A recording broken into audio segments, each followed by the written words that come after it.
사도행전 7에서 8장, 사도행전 7장. 대제사장이 스데반에게 이 사람들의 말이 사실이냐 하고 묻자 그가 이렇게 대답하였다. 여러분 들어보십시오. 우리 조상 아브라함이 하란에서 살기 전 메소포타미아에 있을 때 영광의 하나님께서 그에게 나타나 너는 네 고향과 친척을 떠나 내가 지시할 땅으로 가거라 하고 말씀하셨습니다. 그래서 아브라함은 갈대아를 떠나 하란에서 살았습니다. 거기서 그의 아버지가 죽자 하나님은 그를 하란에서 지금 여러분이 살고 있는 이 땅으로 옮기셨습니다. 그러나 하나님께서는 거기서 아브라함에게 발붙일 땅도 주지 않으시고 그에게 아직 자녀가 없었는데도 그와 그의 후손에게 이 땅을 주시겠다고 약속하셨습니다. 그리고 하나님은 그의 후손이 외국 땅에서 나그네가 되어 400년 동안 종살이하며 학대를 받을 것이라고 말씀하셨고 또 그들이 섬기는 나를 내가 벌할 것이니 그 후에 그들이 나와서 이곳에서 나를 섬길 것이다 라고 말씀하셨습니다. 그러고서 하나님은 아브라함에게 할례의 계획을 주셨습니다. 그래서 아브라함은 이삭을 낳아 태어난 지 8일 만에 그의 포피를 잘라 할례를 행했으며 후에 이삭은 야곱을 낳았고 야곱은 우리 12조상을 낳았습니다. 그런데 그 조상들이 요셉을 시기하여 이집트의 노예로 팔아버렸습니다. 그러나 하나님은 요셉과 함께 계셔서 모든 어려움에서 그를 구해내셨고 그에게 은혜와 지혜를 주어 이집트 왕 바로의 신입을 받게 하셨습니다.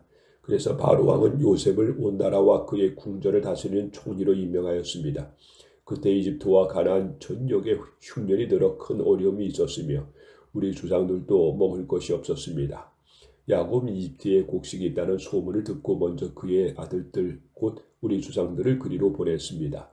그들이 이집트에 두 번째 갔을 때 요셉은 형제들에게 자기가 누구라는 것을 알렸으며 바로도 그들이 요셉의 가족임을 알게 되었습니다.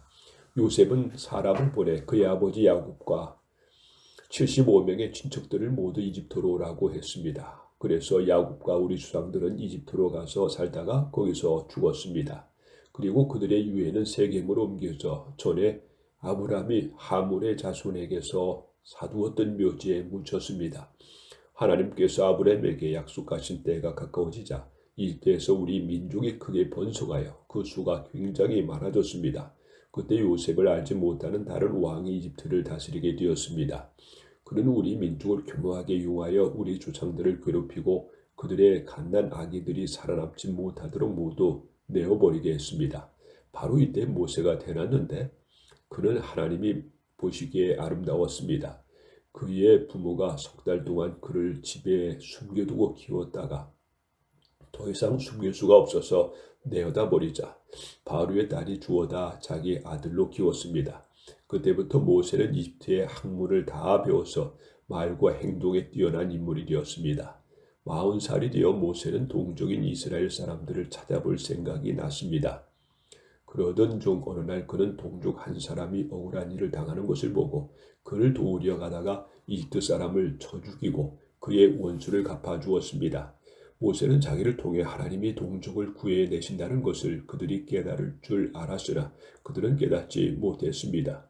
이튿날 모세는 두 이스라엘 사람이 싸우는 것을 보고 가서 여보시오 동족끼리 이래서야 되겠습니까 하면서 말렸습니다.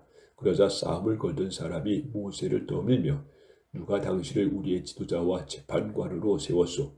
당신이 어제 이집트 사람을 죽인 것처럼 나도 죽일 셈이오 하고 대들었습니다.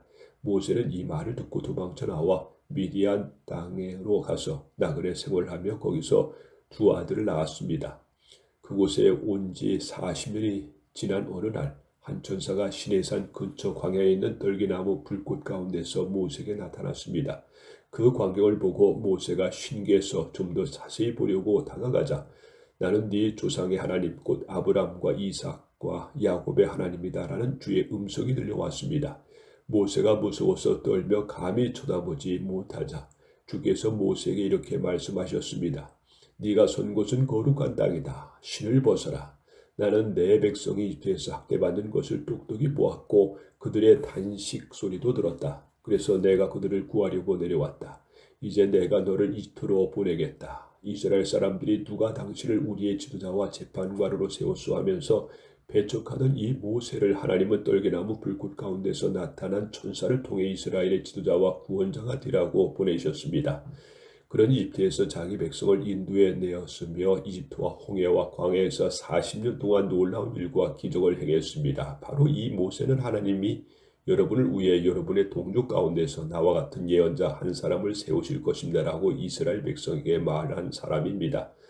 시내산에서 자기에게 말한 천사와 그리고 우리 조상들과 함께 광야 교회에 있으면서 하나님의 살아있는 모습을 받아 우리에게 전해준 사람이 바로 이 모세입니다.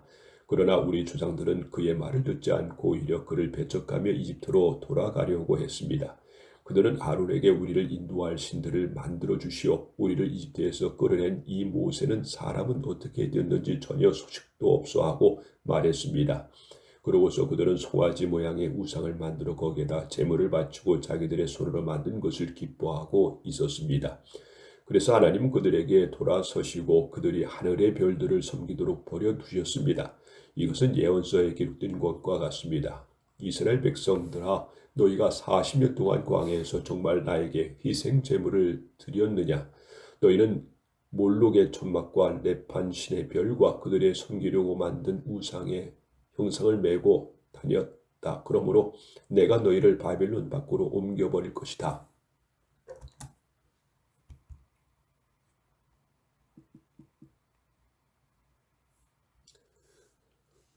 우리 조상들은 광야에서 증거의 성막을 가지고 있었습니다. 그것은 모세가 하나님께서 보여주신 양식대로 만들라는 지시를 받고 그대로 만든 것입니다. 우리 조상들은 그 성막을 물려받아 하나님이 그들 앞에서 쫓아내신 이방인들의 땅을 점령할 때 여호수아와 함께 그것을 가지고 들어갔는데 그 성막은 다윗 때까지 그 땅이었습니다. 다윗은 하나님의 은혜를 받고 야곱의 하나님을 위해 성전을 짓게 해달라고 구했으나 실제로 성전을 지은 사람은 솔로몬이었습니다.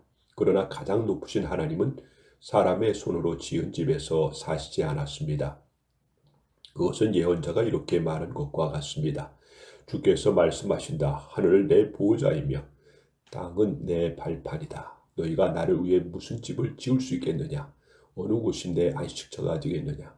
내가 이 모든 것을 만들지 않았느냐? 고집을 피우며 이방인들처럼 하나님의 말씀에 귀를 기울지 않는 사람들이여, 여러분도 조상들처럼 성령님을 계속 거역하고 있습니다. 여러분의 조상들이 핍박하지 않는 예언자가 있으면 한 사람이라도 말해 보십시오. 그들은 의로우신 분이 오실 것을 예언한 사람들을 죽였고 이제 여러분은 그 의로우신 분을 배신하고 죽였습니다. 여러분은 천사들이 전해준 율법을 받고도 그것을 지키지 않았습니다. 그들은 스데반의 말을 듣고 화가 머리 끝까지 치밀어 올라 이를 갈았다. 그러나 스데반은 성령으로 충만하여 하늘을 우러보고서 하나님의 영광과 예수님이 하나님의 오른편에 서신 것을 보고 이렇게 외쳤다. 보라, 하늘이 열리고 예수님이 하나님의 오른편에 서 계신다. 그러자 그들은 귀를 막고 큰 소리를 지르며 일제히 스데반에게 달려들어 그를 성 밖으로 끌어낸 후 돌로 치기 시작하였다. 그때 거짓 증인들은 자기들의 옷을 벗어 사울이라는 청년에게 맡겨두었다. 그들이 계속 돌질을 하자 스데반은 주 예수님, 내 영혼을 받으소서 하고 기도하였다. 그러고서 그는 무릎을 꿇고 큰 소리로 주님, 이 죄를 저들에게 돌리지 마소서 하고 외친 후에 숨을 거두었다. 사도행전 8장. 사울은 스데반을 죽이는 것을 찬성하였다. 그리고 그날부터 예루살렘에 있는 교회는 큰 박해를 받아 믿는 사람들 모두 유대와 사마리아 여러 지방으로 흩어져 갔고 사도들만 남게 되었다. 경건한 유대인들이 스데반의 장례를 치르고 그의 죽음을 몹시 슬퍼하며 울었다. 그러나 사울은 교회를 파괴하면서 미친 듯이 집집마다 돌아다니며 남녀를 가리지 않고 믿는 사람들 끌어내어 모두 가두어 버렸다. 흩어진 신자들은 가는 곳마다 기쁜 소식을 전하였다. 빌립이 사마리아의 한 도시로 가서 사람들에게 그리스도를 전하자 군중들은 빌립이 하는 말을 듣고 그가 행하는 기적을 보면서 하나같이 그의 말에 귀를 기울였다.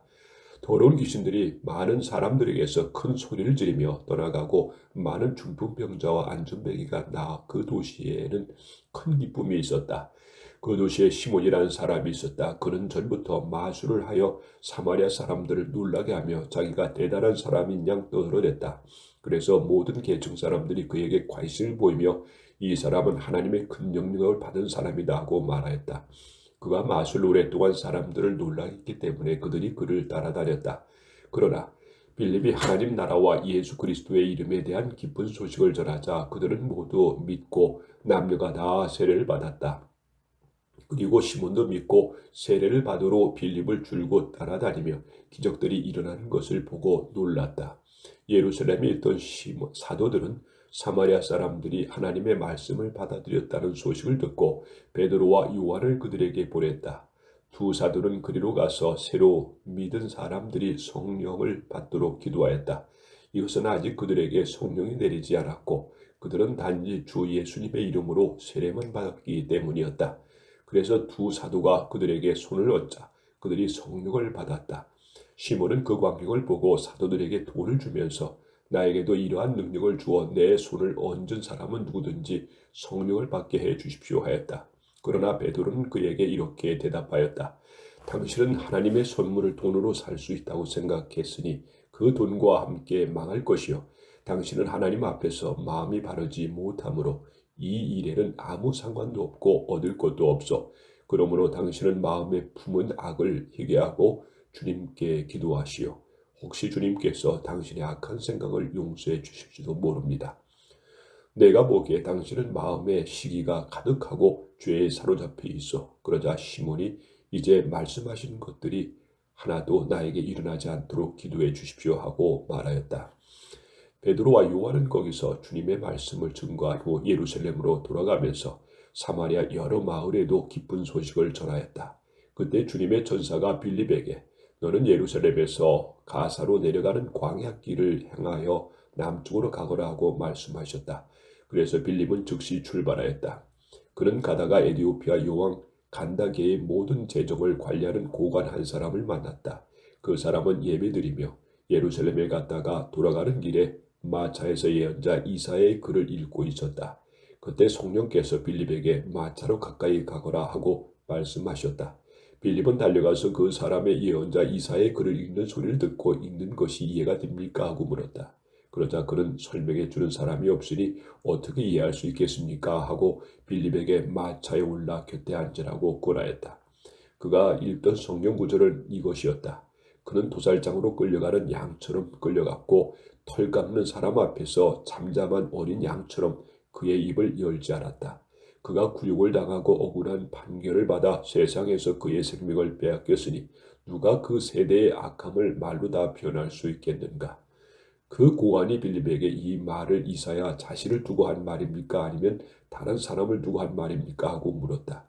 그러자 빌립은 그 성경 말씀에서부터 시작하여 예수님에 대한 기쁜 소식을 자세히 설명해 주었다. 그들이 길을 가다가 물 있는 곳에 이르렀을 때 그 고관이 여기 물이 있는데 나도 세례를 받을 수 있겠습니까? 하고 물었다. 빌립이 그에게 당신의 진심으로 믿는다면 받을 수 있습니다 하자 그는 예수 그리스도가 하나님의 아들이라는 것을 내가 믿습니다 하고 말하였다. 그는 마차를 멈추게 하고 빌립과 함께 물로 내려가 빌립에게 세례를 받았다. 두 사람이 물에서 올라올 때 성령께서 갑자기 빌립을 데려가셔서 그를 다시 볼 수 없게 되었으나 그 고관은 기뻐하면서 계속 길을 갔다. 그러나 빌립은 아소도에 나타나 여러 마을을 다니면서 기쁜 소식을 전하고 가이사랴에 이르렀다.